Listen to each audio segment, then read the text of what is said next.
The obituary of Ann Arbor's Nancy Dramedy, her family writes, she became interested in Ann Arbor's contributions to modernism when she and her husband purchased a modern home in 2005. Along with other interested homeowners and local historians, she founded the architectural history group a2Modern to raise the awareness and preservation of Ann Arbor's exceptional legacy of modern architecture and design. We did not know at the time she was on Damian on Design here on 1290 WLBY, the Lucy Ann Lance Show, just several weeks ago, Right. that she was ill. As ill as she was. I had no idea, and she did a remarkable job on the show. And She it's did. obvious, Damian, that her passion for this is... It came right through. I'm still shaken by it. I really am. I suppose it's the suddenness to those of us who didn't know that got to spend some time with her and feel that passion that she has for what she's done and founding the A2, one of the founders of the a2Modern group here in Ann Arbor, and bringing so much to the forefront, and then learning about all the information and the historical stuff that she has collected. Not just on architecture, but we are able to focus on architecture. So the impact has been enormous. She was an archivist at the Bentley, which is why we had her on with the other Nancy, the two Nancys, Nancy right. Bartlett. And certainly our hearts go out to the folks at the Bentley, obviously to Nancy's family and friends as well on her passing. But one thing I learned from her was, boy, she gave life her all. She continued doing what she loved best right up till the end. Right up to the end. And she was able to share that with us, and now we have it in a podcast and the videotape. And you can check that out on Damian on Design's YouTube channel. We welcome him back to 1290 WLBY. Today we're going to talk a little bit about a2Modern. About a2Modern, the group that Nancy helped form, right? And with us this morning, we welcome to the show Susan Wineberg and Patrick McCauley. They are the authors of Historic Ann Arbor, an Architectural Guide. We talked with the two of you when this first came out this past summer. And Patrick, remind everyone what they'll find in this book. So the book features 375 of what we thought are Ann Arbor's most significant historic buildings, covering, the 1820s through, I think, 1971 is the last building, the Power Center. So a broad spectrum of Ann Arbor's architectural heritage is featured in our book. It features profiles of these buildings, their histories, notes on the architectural styles of Ann Arbor, and also neighborhood history. And Susan, the forming of this group A2Modern, which you are a member of, and Nancy's involvement in it, talk a little bit about that.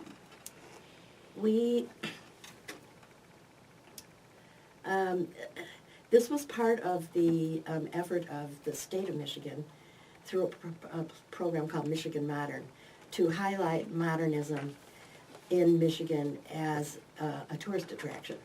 And so they sent the word out to various cities in Michigan to see what they could come up with. And there wasn't any money involved at the beginning, but we were approached by the person who's in charge of the Historic District Commission for the County of Washtenaw. They had some extra money, and they thought they could put it towards doing something towards helping us get out the word for A2Modern. And that's when I first started working with Nancy, because I was on this committee, and first we were trying to think of, okay, the 50 best examples of modernism in Washtenaw County. Because we were using Washtenaw County money, we thought that that would be a good goal. And then we met a few times with people from the state of Michigan, from the Michigan Modern program, to help us along. And we eventually came up with a map that's, you probably have, that Nancy brought with her, that highlights the Ann Arbor Hills area. And that goes back to when Ann Arbor hosted the Michigan Historic Preservation Network's annual meeting. And Brian Conway, who's head of the State Historic Preservation Office, went on this tour and was blown away and said, Ann Arbor has the best collection of mid-century modern buildings in the state of Michigan. So fantastic. So it wasn't hard to come up with 50 examples. No, not really? at all. And we have way too many examples. Oh, really? And yes. Okay. And so we had produced a map that eventually the state incorporated into what they produced for the Michigan Modern program. And then Nancy, on her own, got funding and design help for the map that she hands out to people. Okay. Hand it out. And that's part of the mission of a2Modern, is to Yes. share this with the community. You do Yes. tours? Yes, she led a tour in August Mhm. through Ann Arbor Hills neighborhood. Oh, bless her. And I thought she was still in recovery, but I think she did too. So We all leave a great legacy in one way or another, and I think, Yeah. when someone has a passion for something and shares that with others, it just comes through in spades. Yeah. well, like when Yes. this book came out, she put it on their website and said, "New book out. Thank you, Susan and Patrick." And just little things like that. And then I found a message she had sent to me, "Susan, you paid for the last tour. No, you're promoting a2Modern. You have to get a free tour." I don't know if That's Nancy. we should go into this now, but Nancy was very influential on the shape that our book took. Really? Right, So yeah. in the early stages of planning what buildings were going in the book, the early stages of research, I sat down with Nancy and she literally helped us pick 20 to 25 mid-century modern buildings that should be featured, the best of the best. And that's what we tried to cover in the book here, the best of what's available, I or left what's that out. in Ann Arbor. So Nancy was hugely influential on which buildings made it into the book. She was actually very influential on my knowledge of mid-century modern architecture. It's not my strong suit. It's not Okay. what I've been most interested in. I'm kind of interested in pioneer architecture, Okay. rustic buildings, but Nancy really helped walk me through that, helped me point me in the right direction on Yeah. where I should be looking, where I should be researching, and so again, another one of her legacies is this book, and in particular the mid-century modern portion of it. And so how many books, how many buildings did you say, 300 and something? 375. 375. And did you have, is there another book of another 375? There could have yes. been. Really? There could have been. Yeah, Yeah. it was a really, really hard list, especially something like the mid-century modern, which Susan was mentioning. They came up with more than 50 buildings that are significant, or architecturally or historically. Not the And, courthouse. trying to pick 25 that went into the book here was Yeah. really difficult. We tried to pick a We broad. drove around, actually, the neighborhood and got lost, as we always do in Ann Arbor Hills. We always laugh about it. That's a maze. But it's a maze. And a few of them we sort of scratched our heads and thought, why did she pick that one? We were looking at Nancy's suggestions. I see. But we weren't going to use all of them anyway. So Okay. yes, it definitely did. I forgot to mention that. So how did you guys connect? And also, I just wanted to say I grew up in a mid-century modern house Oh, did you? in Chicago. Ah. Okay. And it was designed by an architect who studied with Mies van der Rohe at IIT. Okay. And then went on, they were townhouses. They were very interesting urban design. There were 12 houses, 6 on each side, with a central courtyard that were perpendicular to the street, not parallel. Oh, really? And where I grew up in Chicago, there was a set of these for about 10 blocks. They were all out of the same stone. They all looked very similar. And then he went and moved to Las Vegas and designed a bunch of casinos. And I had hated my house for many years, the house I grew up in. And then when it turned 50, I realized what a gem it was. What you had, yeah. And so I had started to think about, I did try to contact the architect, and he had just died. So, Oh, and this pathway led me to his wife, and I talked to her twice, and then she died. And then one of the sons contacted me, and then he got wiped out by a hurricane. So I said, this project is jinxed. That's one thing I'll say about what Nancy did. David Osler just passed away. Right, yeah. A lot of these architects that she's been working with are in their advanced age. And so just her putting down these stories, I mean, that's a very, very important legacy. it is. Getting, interviews with David Osler, Right. who's now no longer with us as of Yeah. a couple weeks ago. Mm-hmm. Just a And- huge legacy, and her passion for it really, Yeah. really led her to document something that's now gone. Yeah. Patrick McCauley with us, along with Susan Wineberg, together the authors of Historic Ann Arbor, an Architectural Guide.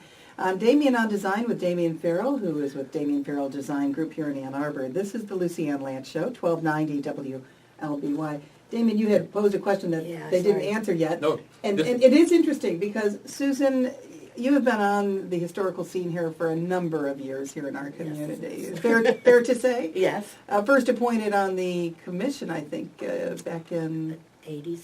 Okay, and that's when I remember encountering you. Yeah. Patrick, however... He's a newbie. He's probably younger than all of us at this table. Almost 37. Is that right? Yeah. So how did the two of you end up doing this book together? Well, so I bought a old Greek revival house on Pontiac Trail. Okay. And our friend Ed Rice, who is another local historian, a history professor at McCauley Community College, he introduced me to Susan, who he had known for a while through the preservation program at Eastern. And Ed was telling Susan about my house, and her ears kind of perked up when she heard certain details about the construction. So we were introduced at a dinner at Ed's place, and then I had Susan come by, and she was taking pictures, and then she started helping me research. And then I started researching the house on my own with Susan's help. She was pointing me in the right direction. She has a really great file she let me go through with all sorts of information about different families in town, which a lot of them were connected with my house. So, and I think Susan was somewhat impressed with my research skills, and I kind of kept dropping hints over the years, like, are you going to revise your book, Susan? Are you going to, if you ever need help reworking your book, let me know. I'd be happy to help research it. And that's how the project started, and 6 years later, here we are. So then we approached the Historical Foundation, which had published the previous book that Patrick had been looking at and loving, which I didn't know at the time, but he told me later. And so we put together a proposal for the group. Yeah. And we told them what we wanted to do and how much we thought it would cost. And they accepted it. Wouldn't you say that was And more it or only less? took about 3 years longer than we thought, because we kept adding buildings, and it went from being a simple 300-page book to being, I Well, think, and we both 460. had personal things that happened. I had to have my knee replaced, and my mother was dying in Florida, and I was flying down there every Life got in every the 2 way. weeks. And Pat It had does, a horrible doesn't it? accident. He fell off his ladder and was bedbound for months. And wasn't that while you were doing Yes. Yeah. But I that got a lot of work. renovation? He got a lot of work done. Renovation. I got a lot of work done on the book during that time, but not a lot of Yeah, other he work did a lot of done. the maps, but it wasn't fun. I'll tell you, just thumbing through Historic Ann Arbor and Architectural Guide, I can't stop looking at this book. That was our hope. Oh, it's just fascinating because It you just get... pulls you in, doesn't It does. Yeah. You know, as someone who grew up here in town, you Right. tend sometimes to block out, you know, when you're going somewhere, all the sites around you because you've been here so long. But I'm looking at some of these buildings and houses and reading their histories and Yeah. wow, is this fascinating. And that was the hard part about choosing which buildings to put into the book. There's so many interesting stories, so many interesting buildings, and you know, a lot of them what our goal was basically was to sort of, people have driven by or walked by these buildings a million times, especially people that grew up here or people that have lived here for a long time. And we wanted them to know the history and hopefully start to appreciate the architecture more and the stories that go with these buildings. And hopefully in the long run help to preserve these buildings, because I feel like when people know the histories of these buildings, when somebody proposes to tear them down for a high-rise, people are going to think twice about that. Here's an example, 712 East Ann, Moses and Jane Gunn House. Jane Gunn wrote in her memoir of 1889 that in 1851 she and her husband Moses had purchased a roomy house, nearly completed, and the long pillars in front suggested a style of Grecian architecture now almost obsolete. Gunn arrived in Ann Arbor in 1846 and helped establish the University of Michigan Medical School in 1850. Wow. He became professor of anatomy and surgery, and his portrait hangs proudly in the University Hospital.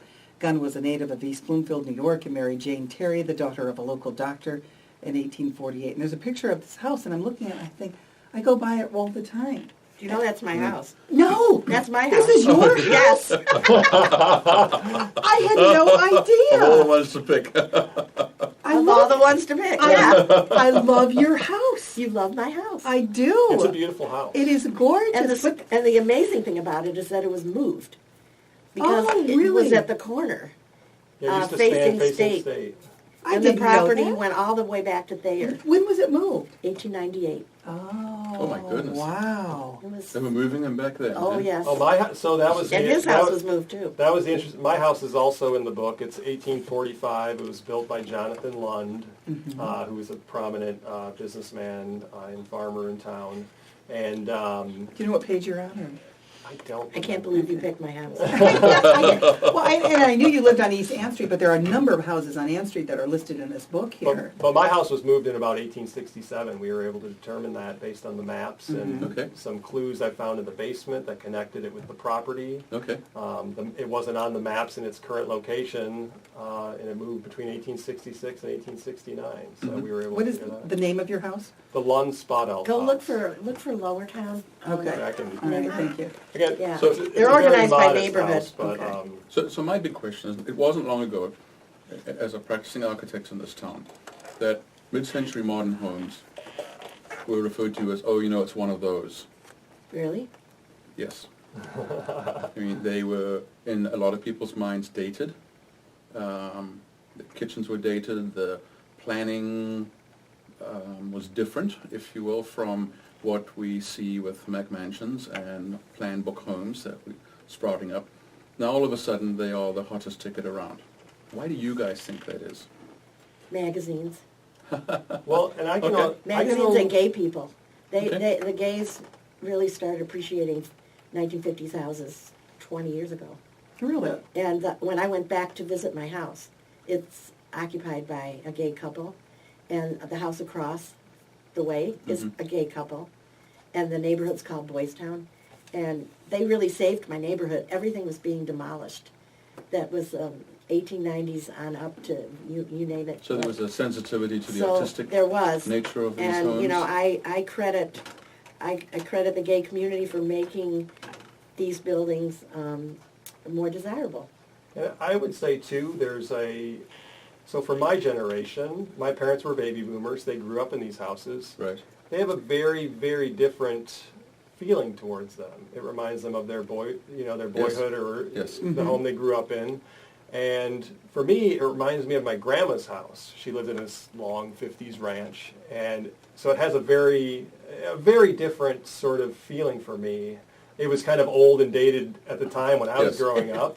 And I look at it as, wow, that's really cool. When I go into a house that has, the original 50s kitchen with the boomerang formica on the Yeah. counters, I'm like, wow, that's cool. But I think And everyone else said, get rid of that. You it's still a have ge- that counter. It's a generational thing, and I think the Yeah. same thing happened in the 70s with Queen Anne's and Victorian houses. Right. People that grew up in those houses had no real appreciation for them, but the people that were experiencing them for the first time, Yeah. maybe, Yeah. have a whole different perspective, and they could maybe bring a fresh set of eyes to it. And I think that's what's happening with mid-century modern. People my age love it. Yeah. But what I love about them, always have, is the quality of light. Mm-hmm. And especially in a place like Michigan. I mean, they just are absolutely bathed with light year-round. Mhm. And but it's interesting how fashion swings, doesn't it? And I do Yeah. think shelter magazines play a big role in that. Yeah, I think magazines like Dwell magazine, which is, and we've had the executive editor on the show talking about the same phenomenon. Amanda Demerol, I think her name is. And so that's why I bring that topic up, because it's interesting to hear people's take on why this very, very firm swing towards this passion of preserving mid-century modern, of loving it, of exploiting its, or understanding its benefits and what its characteristics are. One thing I would add to that is that's kind of interesting. Susan and I have discussed this, that mid-century modern is sort of the antithesis of historic preservation to a degree, because it was a rejection of all It that was. old junk. Yes, very good point. And Yeah. they tore down blocks of old houses to build these, Yes. brutalist monuments. Yeah, it was about simplicity, right? And Simple so lines. it's sort of an interesting, it's an interesting development that Yeah. this sort of basically anti-historical architectural style that basically was throwing away the past is now becoming the past. Is now the It's past. now the past. Yes, Yeah. the present is always the future past.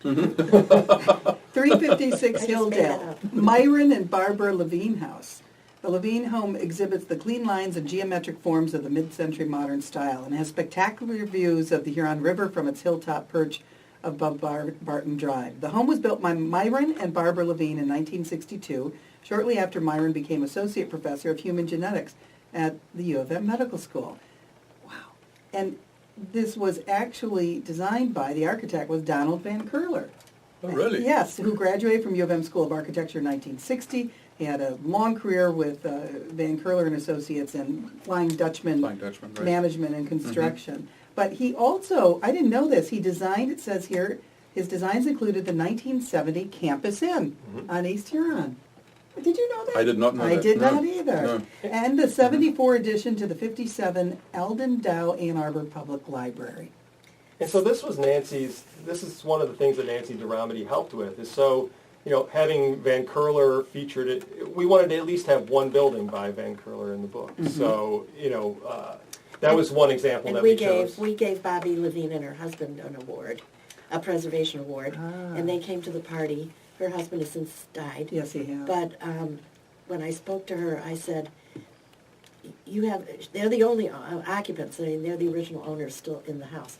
And she said, I said, you have a fantastic view of the Huron Valley. She said, every day is a new glorious experience.